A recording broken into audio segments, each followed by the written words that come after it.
The traditional paper lanterns above me swayed with each movement of the mourners, their footsteps soft against the polished wooden floors of the Kim family estate, like whispers counting down to something I couldn't name.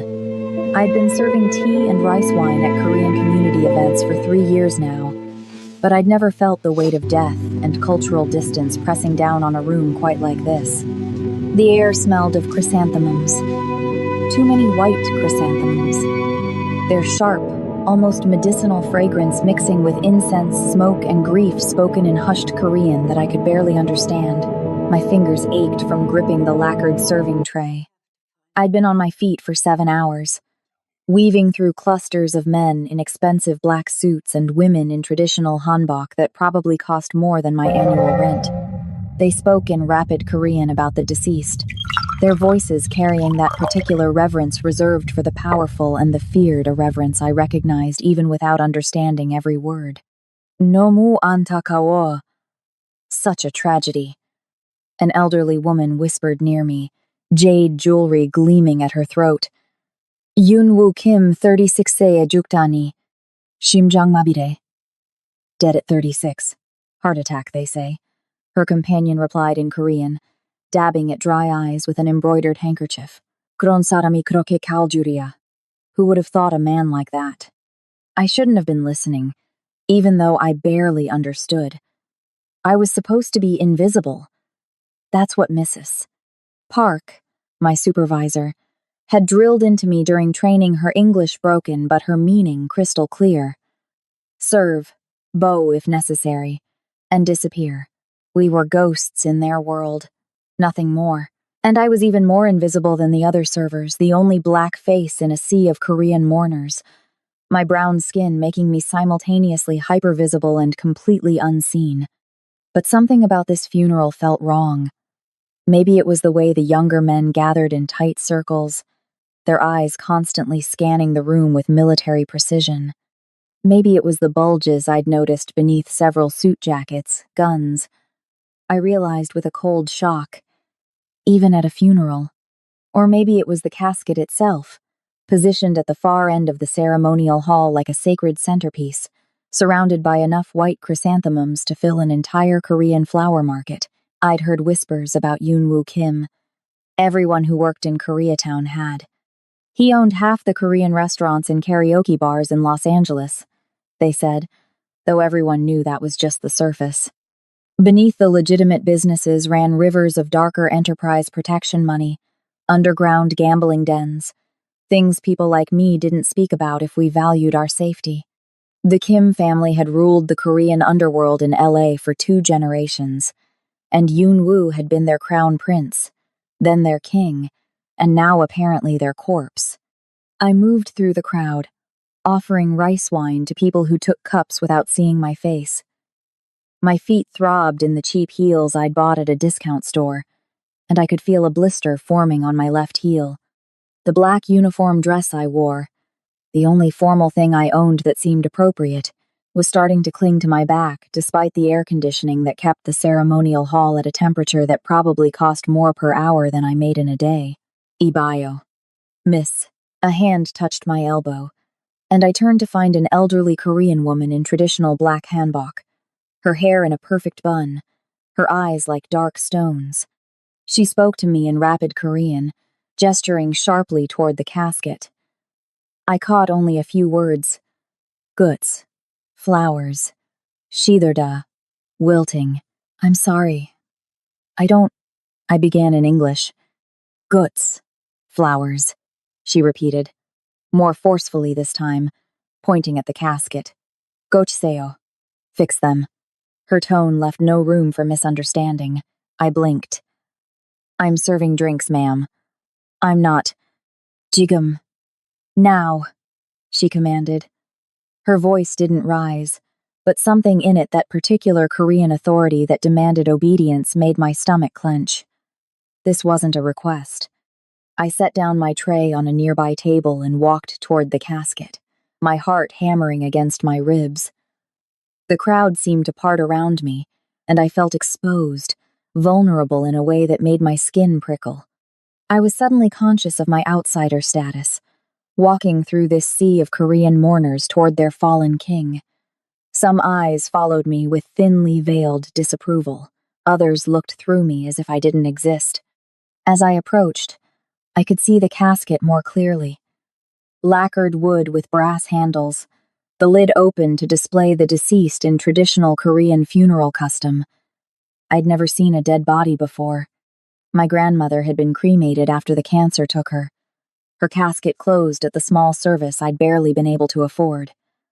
I didn't know what I expected, but as I reached the elaborate flower arrangements and began adjusting the wilting white chrysanthemums with trembling hands, I couldn't help but look. Yoon-woo Kim was beautiful, even in death. That was my first thought, and it came with a wash of shame. His face was perfectly composed, skin pale like porcelain.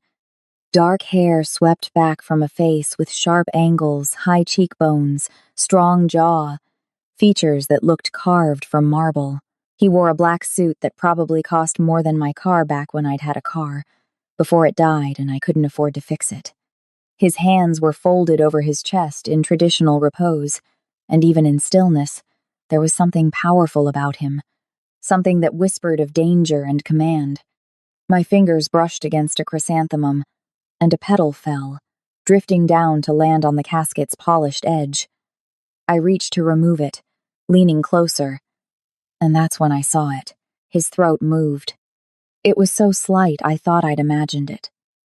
A flutter, barely visible, just beneath the skin where his pulse should be.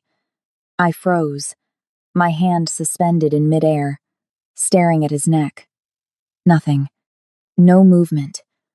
I must have been seeing things. Exhaustion playing tricks on my eyes after hours of being on my feet, of navigating a cultural space where I didn't belong. There again. The smallest tremor, a ripple beneath pale skin. My breath caught. I looked at his chest, watching with an intensity that made my vision blur at the edges. And then I saw it the faintest rise and fall, so subtle it could have been a trick of the candlelight flickering from the ceremonial candles. But it wasn't. His chest was moving, breathing. He was alive. The room spun. My hand flew to my mouth, stifling the gasp that wanted to escape. This couldn't be real. They'd examined him, hadn't they?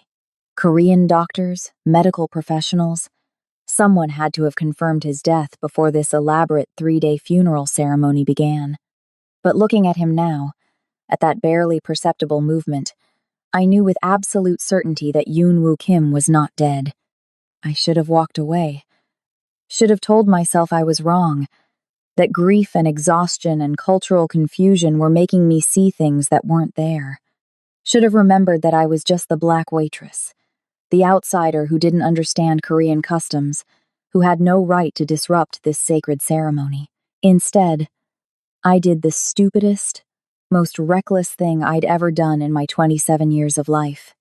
I pressed my fingers against his neck, searching for a pulse. His skin was warm, not cold, not lifeless warm. And there, beneath my trembling fingertips, I felt it. Slow. So slow it was almost imperceptible but unmistakable. A heartbeat. "He's not dead," I whispered in English, the words falling from my lips before I could stop them. No one heard me. The conversations continued around me, a low buzz of Korean voices discussing family honor and territory and things I didn't understand, peppered with words I'd picked up working in Koreatown. Gajuk, family, chungsung, loyalty, jantong, tradition. I pressed harder, feeling for that pulse again, needing to confirm I wasn't losing my mind.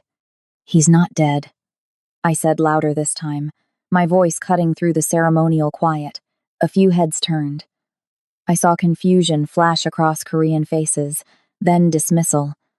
The crazy black waitress, probably upset by the sight of a corpse, probably doesn't even understand what she's disrupting, but I didn't care about their judgment.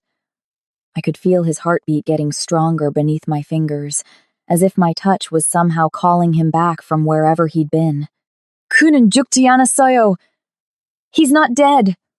I shouted in broken Korean, my voice cracking with urgency and fear, and something wild that I couldn't name. The room went deathly silent.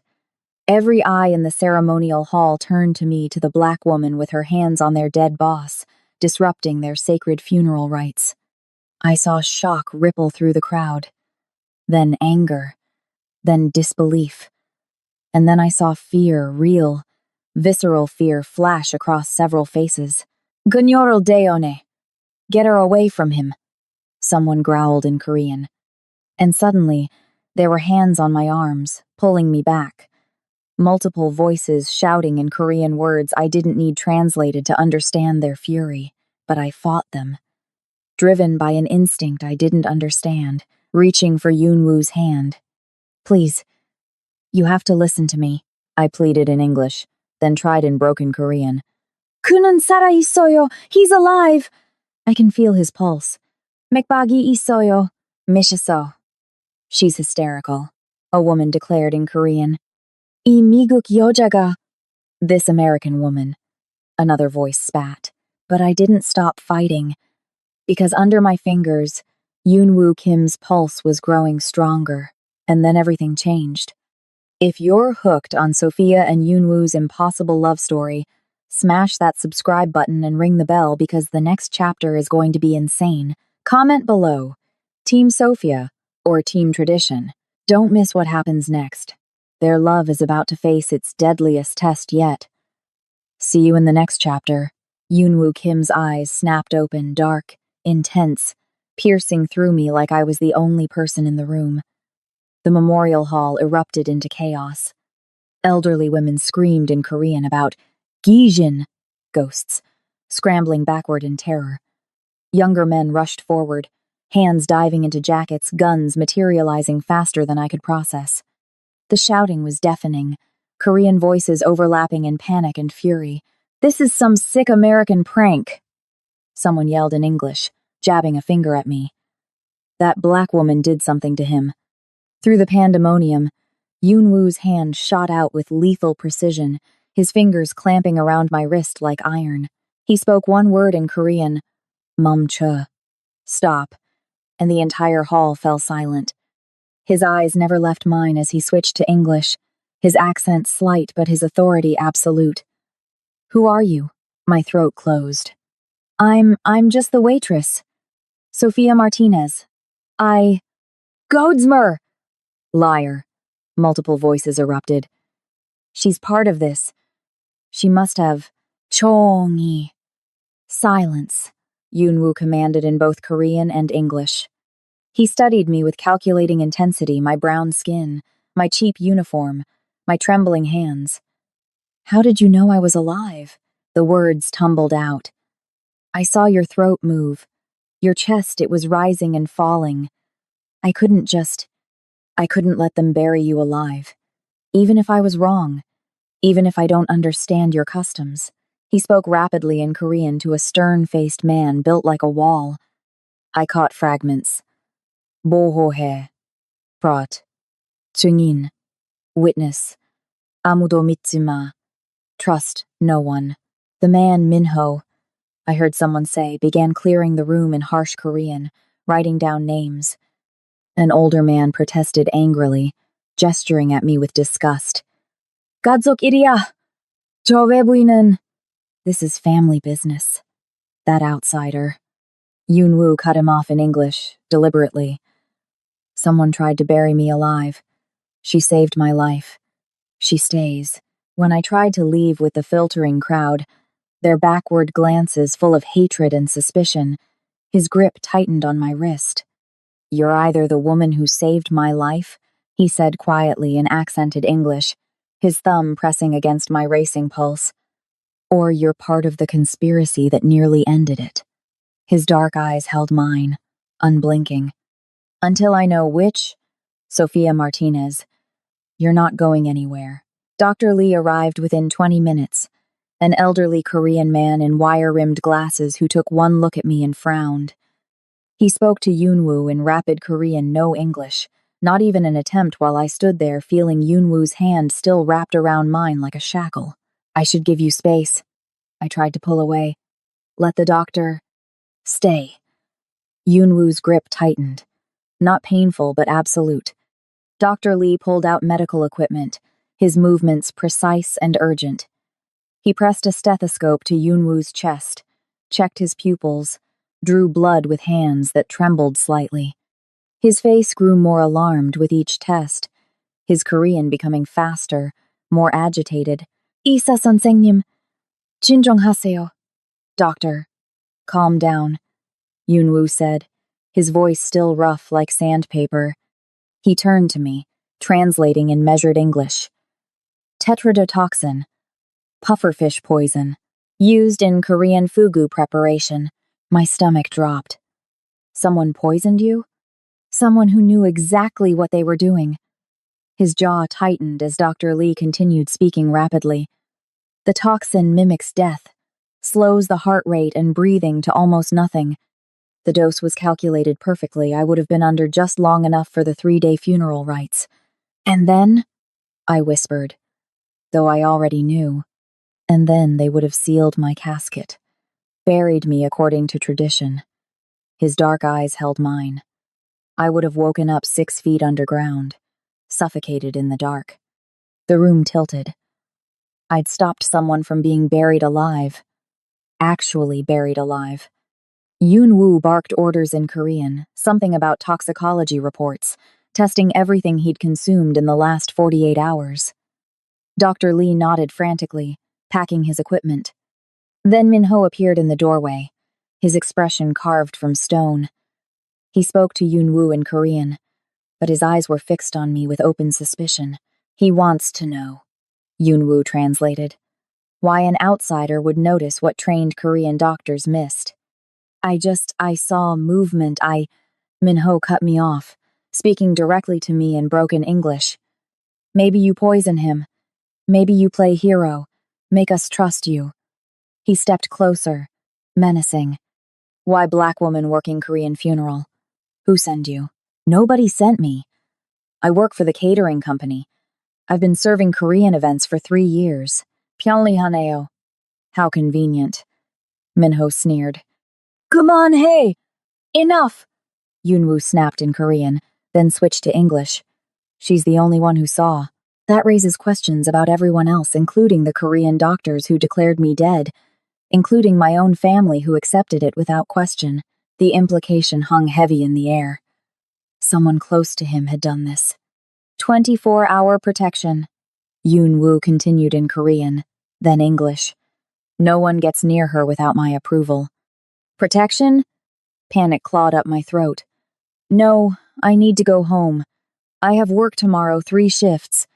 I can't afford to. You can't afford to leave. His tone was flat, final. Whoever poisoned me will see you as a threat. A witness who ruined their plan. But I'm nobody. I work 3 jobs to pay off my grandmother's medical debt. I live in a studio apartment in Koreatown. I don't have anything to do with your world. You're in my world now. He stood, swaying slightly, and I instinctively reached to steady him. In my world, loose ends don't survive long. And you, Sophia Martinez, are now a very dangerous loose end. The words hit like ice water. I'd saved his life, and now mine was in danger. Tell me everything, he commanded, his hand still holding mine. What you saw, when you saw it, every detail. I told him about the flutter in his throat, the shallow breathing, the faint pulse. He translated portions for Minho, whose expression never softened. Why? Yunwoo asked suddenly. Why did you care what happened to someone like me? You must have heard stories. You know what I am. I met his eyes, searching for words in my limited Korean before switching to English. Everyone deserves to breathe.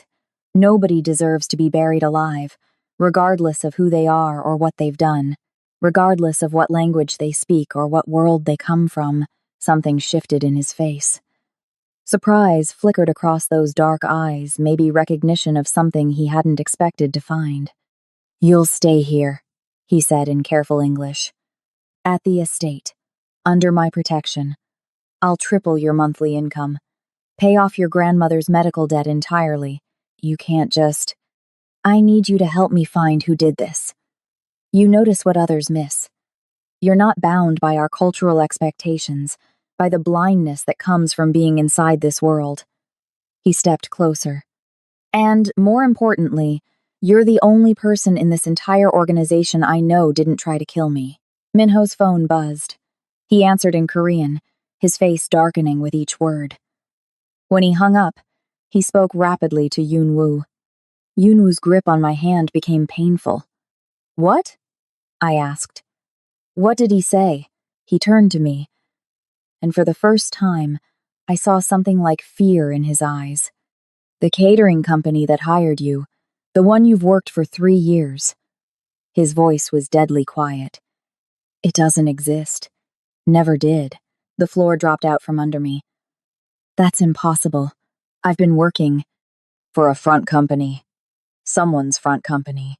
His eyes bored into mine. So tell me again. Sophia Martinez. Who sent you to my funeral? The next 48 hours were a blur of interrogations and investigations. Minho's team traced every thread of my employment history, while I sat in a luxurious guest room that felt more like a prison cell.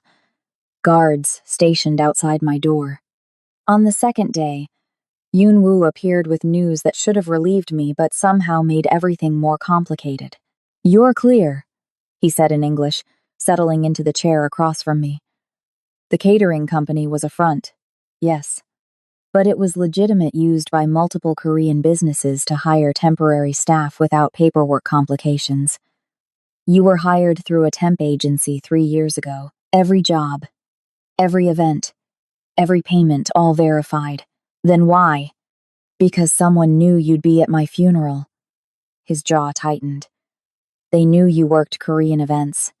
They knew you'd be close to my casket. And they wanted you there. As a witness? A scapegoat? That's what I intend to find out. The estate became my gilded cage. Each morning, I woke to traditional Korean breakfast delivered by silent staff who set down banchan dishes and rice without meeting my eyes. I couldn't tell if it was cultural deference or disdain for the black outsider who'd disrupted everything. I spent afternoons in Yoon-woo's library, drowning myself in Korean language books. 안녕하세요. Hello. 감사합니다.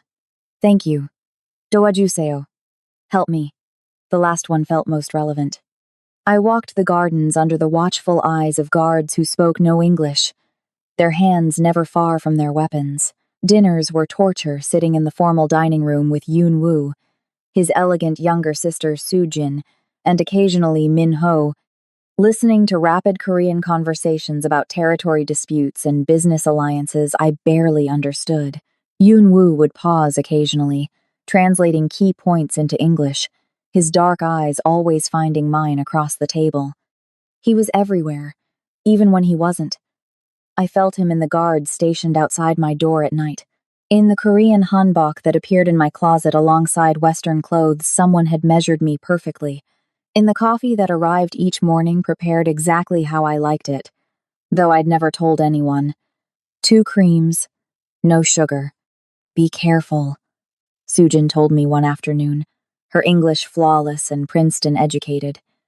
We were in the garden, far enough from the guards that they couldn't hear. My brother looks at you like you're a puzzle he needs to solve. In our world, the people we care about become targets. Her eyes held mine, and you're already an outsider that makes you even more vulnerable. I don't think he cares about me like that, I said, but my voice wavered. Then you're not paying attention. She touched my arm gently. And neither is he.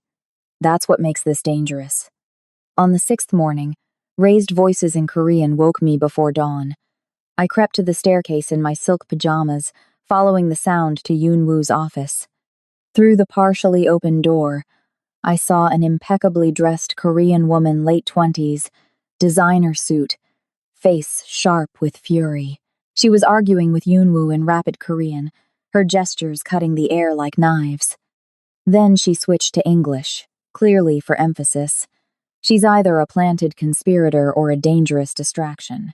A black waitress with no background, no connections to our world, no reason to be here except that you've decided she's special. My chest tightened. Ji-won. Yoon-woo's voice was cold. He responded in Korean first, then English. Sophia saved my life. Minho's investigation cleared her completely. Your investigation? Ji-won's laugh was bitter. You're becoming soft, Yoon-woo. Focused on your little American hero instead of the bigger picture. Her voice rose, and choosing her over me, over our family's arrangement, over tradition, it's making you vulnerable. There was an arranged marriage. Of course there was.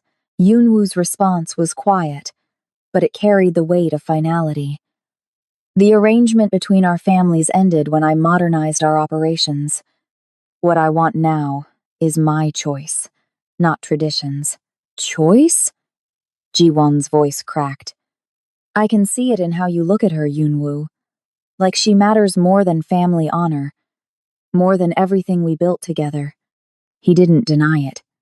Instead, he said something in Korean, low, firm, unmistakable in its finality. Whatever the words were, they made Ji-won's face flush with rage. "당신은 후회할 거예요. You'll regret this," she hissed, then stormed toward the door. I scrambled back to my room, heart hammering, closing the door just as I heard her heels clicking down the hallway. I pressed my back against the wood, trying to process what I'd heard. Yoon-woo wanted me. Not just as a witness or a puzzle. He wanted me in a way that was breaking family arrangements, cultural expectations, traditional obligations. And I was the outsider causing it all. A soft knock made me jump. "I know you heard." Yoon-woo's voice came through the door, speaking in careful English. I opened it slowly. He stood in the hallway wearing traditional Korean hanbok dark silk, perfectly tailored. A conscious choice that somehow made the cultural divide between us feel even wider. His black hair was swept back, his face unreadable. "I'm sorry," I started. "I didn't mean to. Don't apologize." He stepped into my room without invitation, and I let him because stopping him felt impossible. "You're affecting my judgment, Sophia." My breath caught. "That woman Ji-won, she said there was an arrangement." There was. It ended. He moved closer. "But not the way Ji-won thinks. You're affecting me, yes, but not by making me weak." His eyes held mine. "For the first time since taking over my family's business at 25, I'm thinking about something besides honor, tradition, and survival." "What are you thinking about?" My voice barely whispered. "Suntek, choice," he said in Korean, then English. "Freedom. Building something new instead of being trapped by what came before." Another step closer. "You represent something I never thought I could have. Yoon-woo." His phone buzzed urgent, insistent. He answered in Korean, his expression darkening with each word. When he hung up, the softness in his eyes had been replaced by something cold and deadly. "What?" I asked. "What happened?" "Ji-won's family." His jaw clenched. "They've called an emergency meeting of the 5 families. They're demanding I answer for breaking the marriage arrangement." He looked at me, and I saw the weight of his world crashing back. "And they're demanding I hand you over for questioning about my poisoning." But Minho cleared me. "They don't care. They want you gone." He stepped closer, his hand cupping my face. "And if I refuse to give you up, they're threatening war." "Then let me go," I said, my voice breaking. "I'll leave. I'll disappear. You can tell them." "No." The word was absolute. "I've spent my entire life doing what tradition demanded, marrying who they chose, running the business their way, following their rules." His thumb traced my cheekbone. "You're the first real choice I've ever made, and I'm not giving you up." The meeting with the 5 families was set for 3 days later. Yoon-woo spent those days preparing his defense, coordinating with Minho, making calls in rapid Korean that I couldn't follow. But each night, he came to my room, and we talked. On the second night, he found me in the library, struggling through a Korean language textbook. "You're learning," he said in English, settling beside me on the couch. "Trying to." I set the book down. I figure if I'm going to cause an international incident, I should at least understand what people are saying about me. He smiled, a real smile that transformed his face. They're saying you're dangerous, a threat to our way of life. Are they wrong? No. He moved closer, and I felt the heat of him. You're the most dangerous thing that's ever happened to me, Sophia Martinez. Because I'm an outsider? Because I don't fit into your world? Because you make me want things I never allowed myself to want. His hand came up to cup my face, his thumb brushing my cheek. I know more about you than you realize, not just from Minho's investigation. I've been watching you. My breath caught. I know about your grandmother who raised you after your parents died, about working 3 jobs in Koreatown, learning Korean phrases to better serve customers even though no one expected you to. His dark eyes held mine.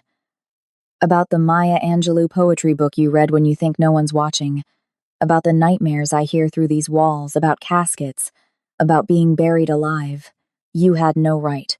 Everything I learn makes me want to know more, he said, mixing Korean and English.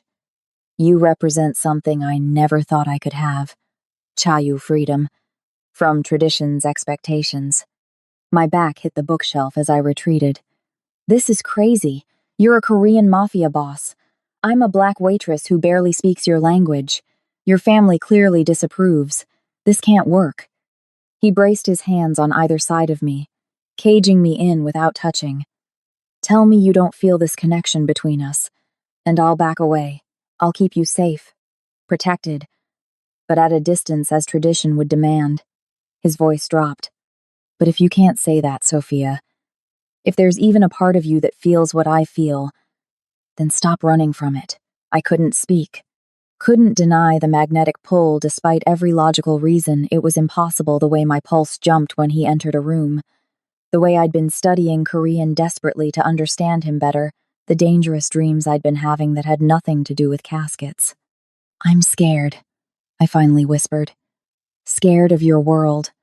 Scared of being an outsider in your life. Scared of what it means to fall for someone so different. Fear means you're smart, he said in English. Smart enough to understand what being close to me could cost, especially as a black woman in a Korean crime organization. He switched to Korean. 나는 내가 원하는 것을 취하는 이기적인 놈이야. I'm a selfish bastard who takes what he wants. Then English. And I want you, Sophia. I want you in my life, in places no one else has reached, regardless of what tradition says I should want. He was giving me a choice. I could see the tension in his shoulders as he held himself back despite every word declaring his intent. I should have said no.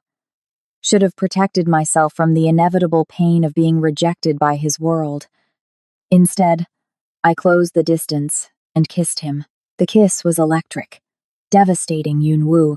Kissed with precision and control, but also with a hunger that spoke of breaking free from expectations. His hands tangled in my hair, pulling me closer, and I forgot every reason this was impossible. When we broke apart, both breathing hard, he said in English, "This was either your best decision or your worst.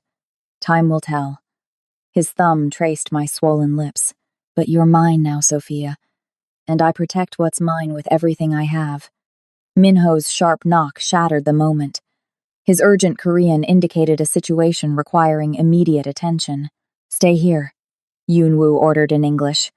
"Please, just this once." But I couldn't. After he left, curiosity and worry drove me through the darkened hallways. I followed the sound of voices to a room I'd never entered before, and that's when everything went wrong. I was reaching for the door handle when a hand clamped over my mouth from behind, yanking me backward into the shadows. A voice whispered in my ear, perfect English. No accent. Distinctly female. "Don't scream. Don't fight. Just listen." I froze, my heart hammering. "You think you're special because you saved him? You're not. You're a pawn." The woman's breath was hot against my ear. "And pawns get sacrificed. The 5 families meeting? It's a trap. For you and for him. Before I could process her words, footsteps approached. The woman shoved me forward. I stumbled, catching myself against the wall. When I spun around, she was gone, vanished like she'd never been there. Yunwoo appeared around the corner, Minho behind him. His eyes went wide when he saw me. Sophia? What are you? He saw my face, pale and shaking. What happened? Someone was here. A woman. She said. I struggled to breathe. She said the meeting with the 5 families is a trap. For both of us. Yunwoo's expression turned to stone. He barked orders in Korean to Minho, who immediately spoke into his radio, calling for a full security sweep. Did you see her face? Yunwoo pulled me close, his hands running over me, checking for injuries. No. She grabbed me from behind. But Yunwoo, she knew about the meeting. She knew about me. About us. Then she's one of them. His jaw clenched. Or she's trying to help us. Either way, we need to find her. But they didn't. The security sweep turned up nothing. No intruder. No evidence anyone had been there except me. Maybe I imagined it, I said hours later, sitting in Yunwoo's office while he reviewed security footage. Maybe the stress. You didn't imagine it. He turned the screen toward me. Look, the footage showed me in the hallway, alone. Then, for just a fraction of a second, a shadow moved behind me. Too fast to see clearly. But there. Proof I wasn't crazy. Who is she? I whispered. I don't know. Yunwoo's voice was grim. But I'm going to find out. Before the meeting. Before she can hurt you. I was still shaken the next morning when Yunwoo's uncle nearly knocked me over outside the office door. He stopped, looked at me with undisguised contempt, and spoke in harsh Korean I didn't need translated. Then he switched to broken English. You have no place here. You understand nothing of our ways. Before I could respond, Yunwoo emerged from his office, his arm immediately wrapping around my waist, possessive, protective. He spoke to his uncle in rapid Korean that sounded like steel wrapped in silk, his tone polite but deadly. Uncle. He switched to English deliberately. This is Sophia Martinez, the woman who saved my life. Sophia, this is my father's brother, who forgets that I lead this family now, not tradition. The uncle erupted in angry Korean, gesturing at me at my brown skin, my cheap clothes, everything about me that screamed outsider. I didn't need translation for the disgust in his eyes, the way he spat words that clearly meant I was beneath their family, contaminating their bloodline. Yunwoo's response was ice.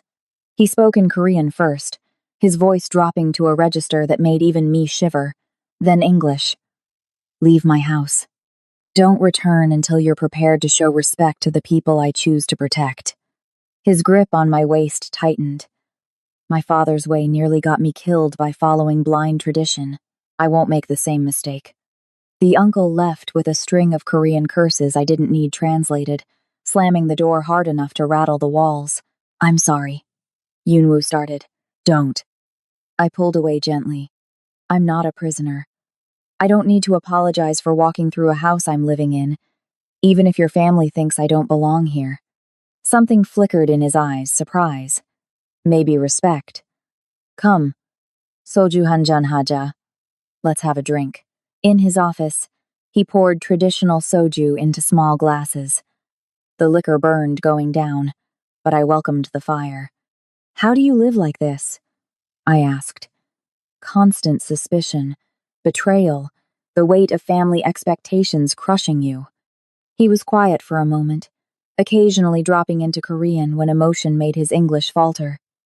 I trust actions over words. Chung-sung demonstrated, not declared. His dark eyes found mine. You acted when everyone else, people who shared my language, my culture, my world, merely performed grief without truly seeing. I just did what anyone would do. No. He leaned forward. You did what a good person would do. In my world, Sophia, good people are precious. Someone who sees beyond cultural boundaries, who acts from pure dodogjok yongi, moral courage. That's rarer than you know. I stood to leave, overwhelmed by the intensity of his gaze, but his voice stopped me. Stay. Please. Talk to me about something besides traitors and politics and family honor. So I did.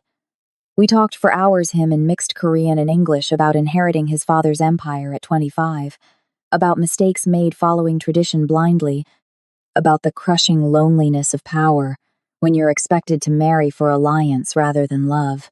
I told him about my grandmother who raised me after my parents died, about being black in predominantly Korean Koreatown, about dreams abandoned because survival took precedence, about feeling like a ghost in spaces that weren't made for people like me. We talked like normal people until sunset painted the office gold, until guards changed shifts outside, until untouched dinner grew cold on the table. When he finally walked me back to my room, his hand never left mine. He taught me Korean words in a low voice. Anjan, safety, boho, protection, sosok, belonging. At my door, he lingered, his thumb tracing circles on my wrist. The meeting with the 5 families is tomorrow. Whatever happens, I need you to trust me. I do trust you, I whispered. Good. He leaned down, pressing his forehead to mine. Because what I'm about to do might look like I'm giving you up. But I promise you, Sophia, I'm not. I'm ending this war before it starts. How? By giving them something they want more than your blood. His dark eyes held mine. My complete submission to tradition. My word that I'll follow the old ways, honor the family arrangements, put duty before choice. My stomach dropped.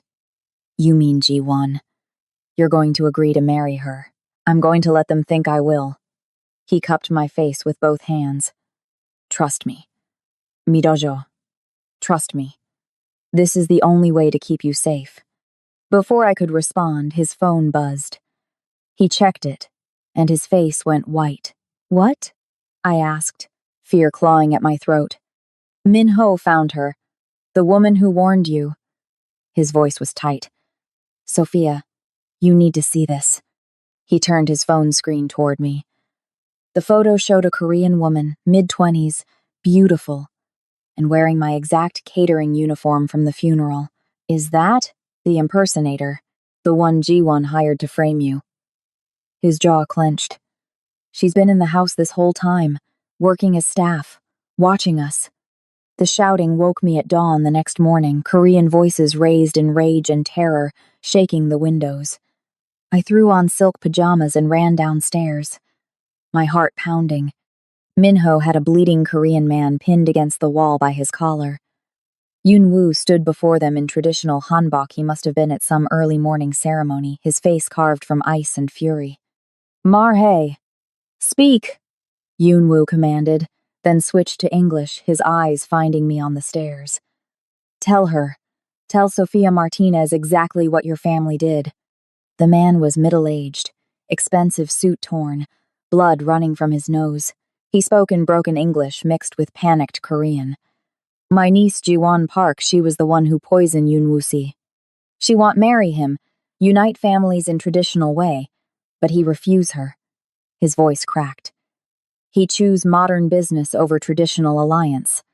So she decide to kill him, make look like Yakuza did it with the fugu poison, start war between Korean and Japanese gangs, weaken both families, so Park family could control everything. My stomach churned. The woman from the office. The arranged marriage. She hire woman who look like you. The man continued, tears mixing with blood. Black woman, same build. Wear your catering uniform. She think if someone saw, they blame you, the outsider. He was sobbing now, but G1 never expect she never think an outsider, especially black woman who don't understand Korean death rituals, would actually stop 3-day funeral, would actually save him. Yoon-woo spoke rapidly in Korean, and through his translations I understood the full picture. Ji-won had orchestrated everything. The poison calculated to keep Yoon-woo under just long enough for traditional burial, the frame-up of the Yakuza to start an international gang war, the woman who looked like me to cast suspicion if anyone asked questions. The impersonator, I said. She's been here. In the house. She warned me about the meeting being a trap. Yunwoo's eyes snapped to mine. What? Last night. The woman who grabbed me. She must have been trying to help to warn us. Or to create more chaos.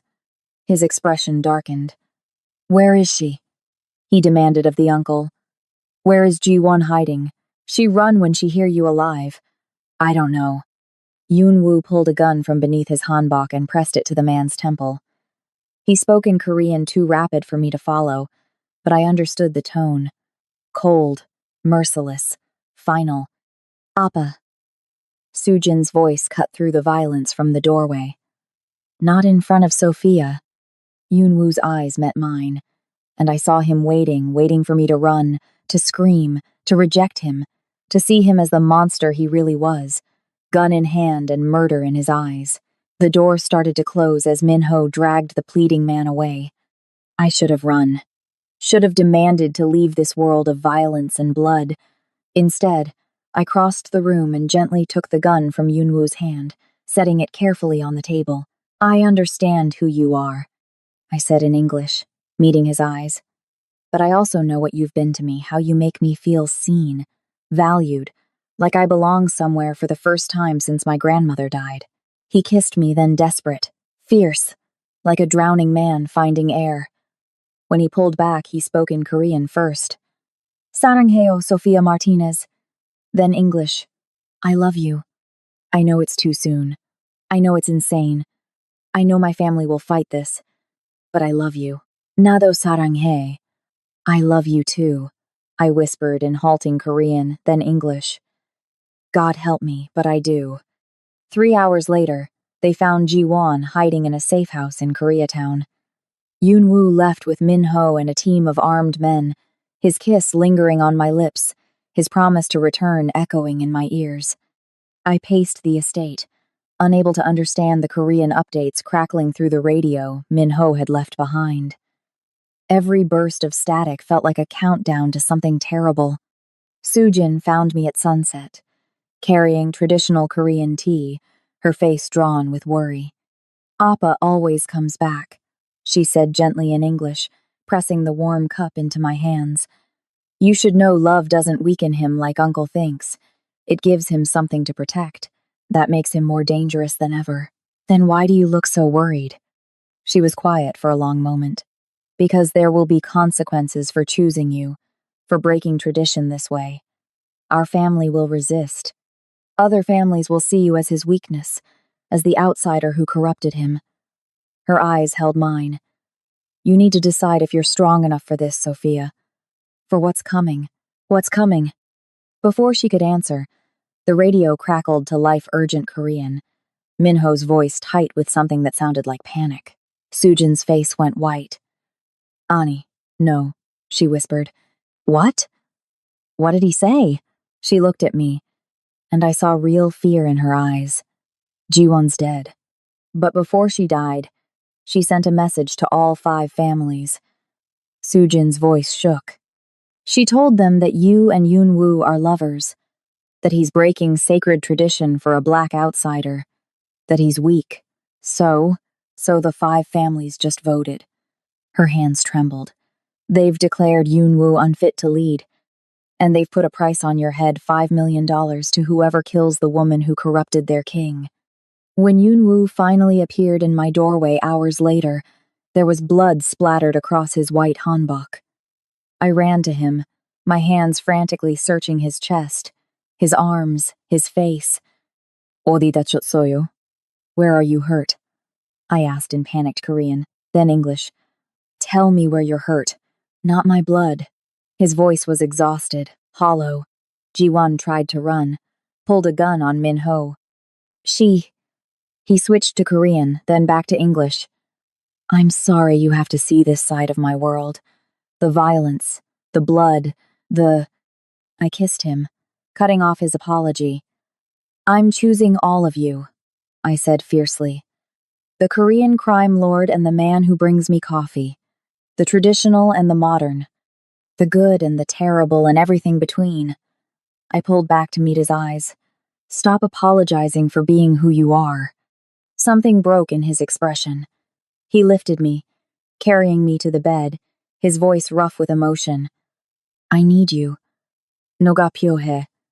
I need you. I need to feel something besides death and duty and family honor. I need to feel alive. What followed was inevitable, the culmination of everything building since that moment at his funeral when his eyes first opened to find me. Two people from different worlds finding connection beyond language, beyond culture, beyond every reason it shouldn't work. Afterward, we lay tangled together, our breathing slowly returning to normal. Yoon Woo's fingers traced gentle patterns on my skin. Goronejo, marry me, he said in formal Korean, then English. Marry me, Sophia. I went still. What? He propped himself up on one elbow, his dark eyes intense. I know it's fast. I know you should say no. I know my family will resist. Ara, I know, but I almost died, Sophia. And when I woke up in that casket and saw your face, the only thing I could think was that I'd wasted so much time following tradition when I could have been building something real, something chosen. His hand cupped my face. So marry me. Be my wife. Let me spend the rest of my life Noroboho Hago, protecting you, loving you, making up for every moment you felt invisible or like you didn't belong. I should have said it was too soon, too crazy. That I barely spoke Korean and his world was violent and his family disapproved. Instead, I said, yes. Then in Korean, ne, koronarkeo. Yes, I'll marry you. You're sure? His voice cracked with emotion. Because once we do this, there's no going back. You'll be tied to me, to this world. I'd rather have a short time being truly alive with you, I whispered, than a long time being invisible and alone. He kissed me with a tenderness that made my chest ache, then promised in both languages, I'll make you happy, hengbokage hejurge, whatever it takes, however long I have. The next morning, wedding planning began with terrifying speed. Yoon Woo insisted on a ceremony honoring both cultures, Korean paibek and Western vows, hanbok and white dress, tradition and choice merged together. His uncle stormed into the office during a planning meeting, red-faced with rage. His mother appeared the next day, tears streaming as she begged him in Korean not to dishonor their heritage by marrying an outsider. But Yoon Woo stood firm, his hand never leaving mine. She saved my life. Ne sontagia. It's my choice. This is happening.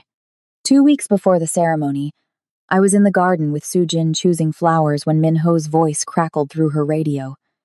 She answered in Korean, her face draining of color with each word. What? I demanded. What's wrong? She looked at me, real fear in her eyes. The 5 families. They've accepted Yoon Woo's decision to marry you on one condition. What condition? You have to prove you're worthy. That you understand our world. Her voice shook.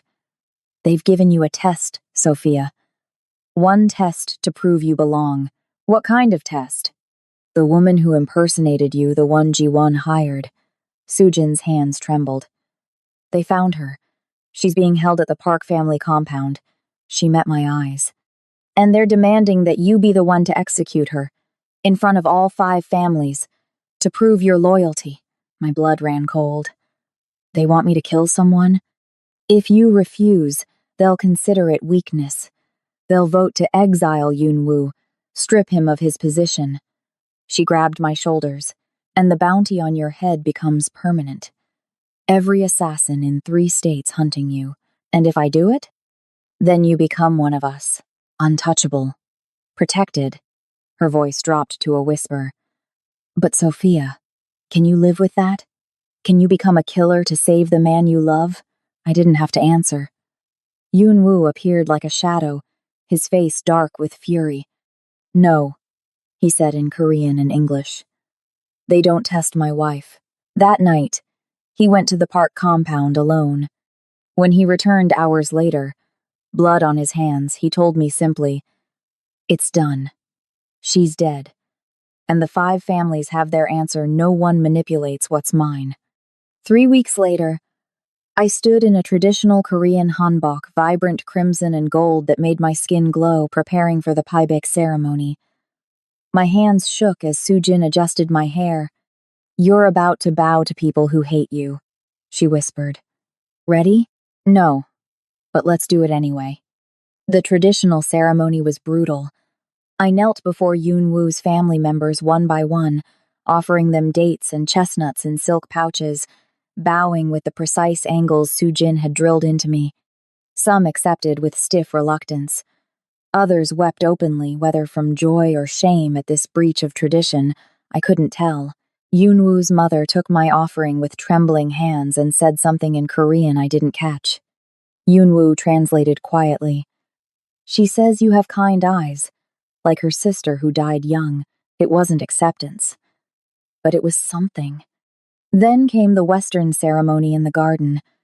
I changed into a white dress that scandalized the elderly. Korean relatives, white was funeral color, they whispered in harsh Korean. But I wore it anyway, walking down an aisle scattered with both white roses and Korean mugunghwa flowers. Minho walked me down, his grip surprisingly gentle. "You have courage," he said in broken English. "More than most men I know." Yoon-woo stood at the altar in a Western suit with subtle Korean elements, traditional knots on the cuffs, a hanbok-inspired collar. When he saw me, his composure cracked, tears shining in his dark eyes. The bilingual officiant began. When it came time for vows, Yoon-woo spoke in Korean first. "당신을 내 생명으로 지키고 모든 전통보다 소중히 여기며 이 길을 선택한 것을 후회하지 않게 하겠습니다. I will protect you with my life, cherish you above all tradition, and make sure you never regret choosing this path with me." Then English, his voice breaking. "I promise to be worthy of your courage." My turn. I started in broken Korean. 모든 것을 통해 당신 옆에 서고 당신의 파트너이자 동등한 존재가 되겠습니다. I will stand beside you through everything, be your partner, and equal. Then English. I will love you even when our worlds don't understand. And I will build a family that honors both of our histories. By the power vested in me, in both Korean and American law, I pronounce you husband and wife. 부부가 되었습니다. His kiss tasted like tears and promise, and the future we were choosing together. The reception transformed the same memorial hall where I'd stopped his funeral weeks earlier. Korean lanterns mixed with Western chandeliers. Traditional music blended into American R&B. Some guests whispered it was sacrilege. Others saw beauty in the fusion. I danced with Yoon-woo to both K-pop and gospel music. With Minho, who admitted gruffly, "You stronger than look." Even with Yoon-woo's uncle, who told me in stiff Korean, "You bring shame, but also courage." This is unexpected, grudging acceptance. I'd take it. "You were never just a waitress," Sujin told me as we watched Yoon-woo navigate between Korean and English, traditional and modern. "You were always the woman brave enough to speak up. That's why you'll survive this world you see beyond our cultural blindness." We left early, driving to a beachside house in Malibu far from Koreatown, from family expectations, from the weight of what we'd just done. For 3 days, we existed in a bubble. I discovered Yoon-woo couldn't cook Korean food despite his heritage, that he sang off-key to American pop songs, that he read philosophy in both languages.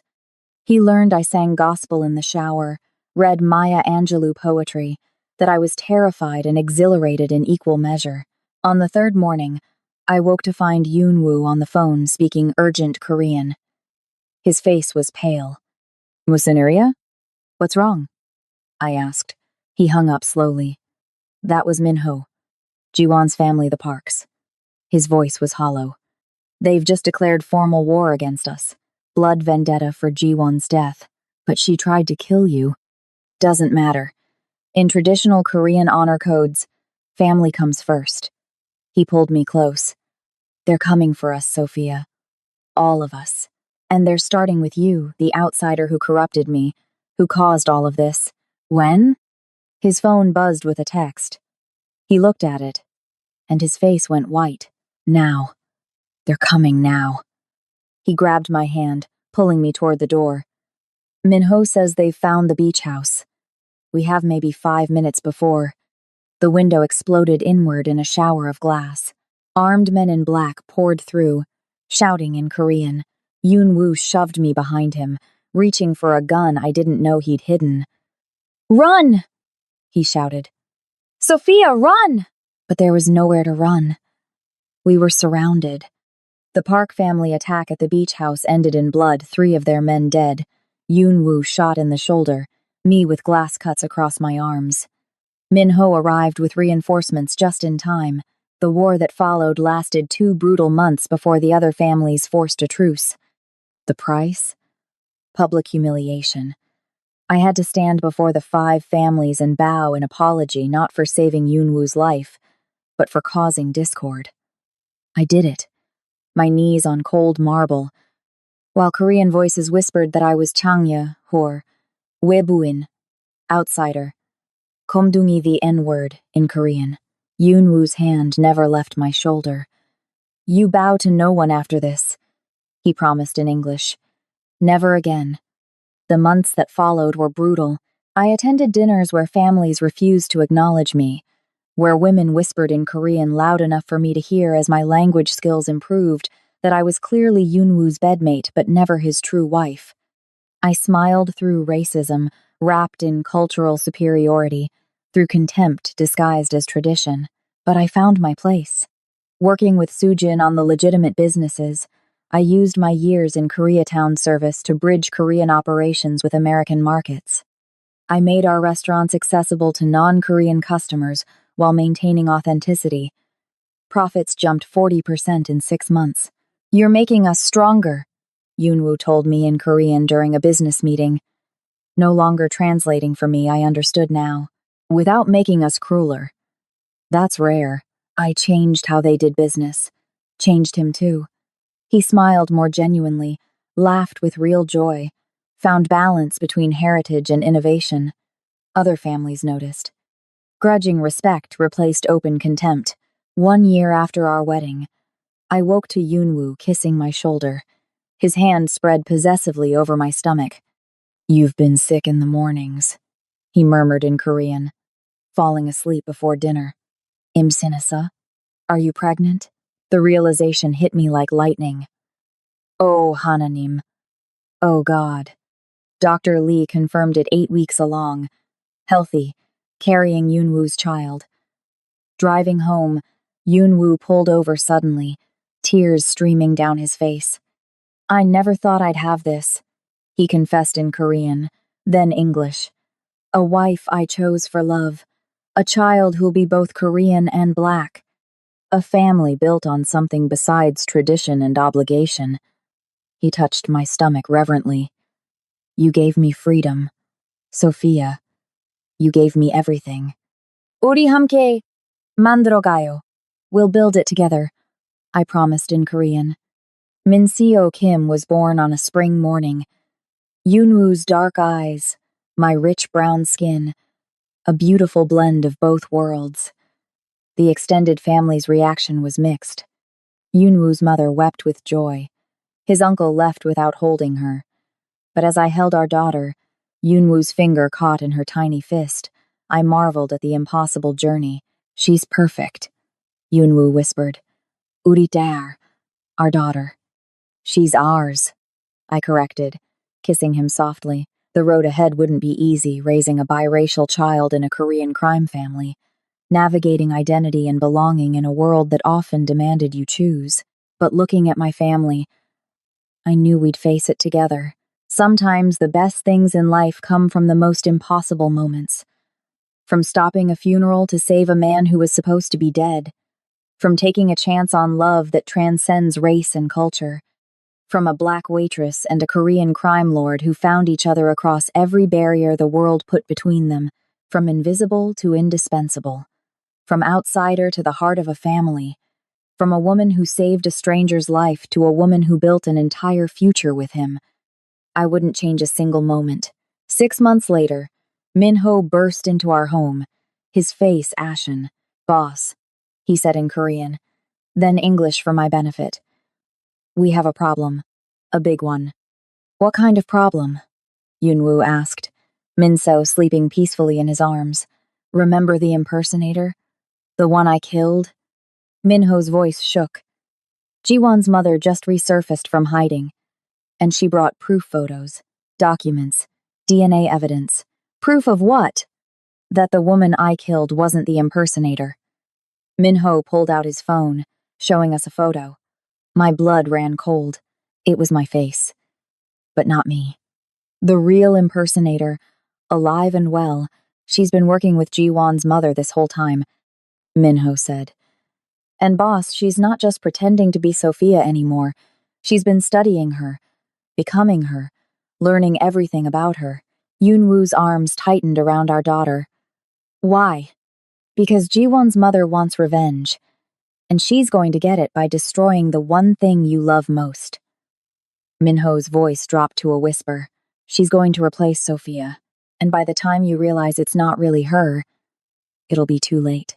The lights in our house suddenly went out, and in the darkness, I heard a woman's voice, speaking in perfect English that sounded exactly like mine. "Hello, Sophia. Or should I say, hello, sister. We need to talk about who we really are, and why you were always meant to find me at that funeral. Will Sophia survive when her own face becomes her enemy? Can Yunwoo tell the real Sophia from the imposter who studied her every move? And what dark secret connects these two women who share the same face? Smash that subscribe button and turn on notifications because you do not want to miss what happens next. This story is about to get even more twisted. Drop a comment. Do you think their love can survive this ultimate test? Like this video if you're obsessed with this forbidden romance that keeps getting more dangerous. The next chapter drops soon, and trust me, you are not ready for the truth about who Sophia really is. See you in the next one. If the real Sophia survives.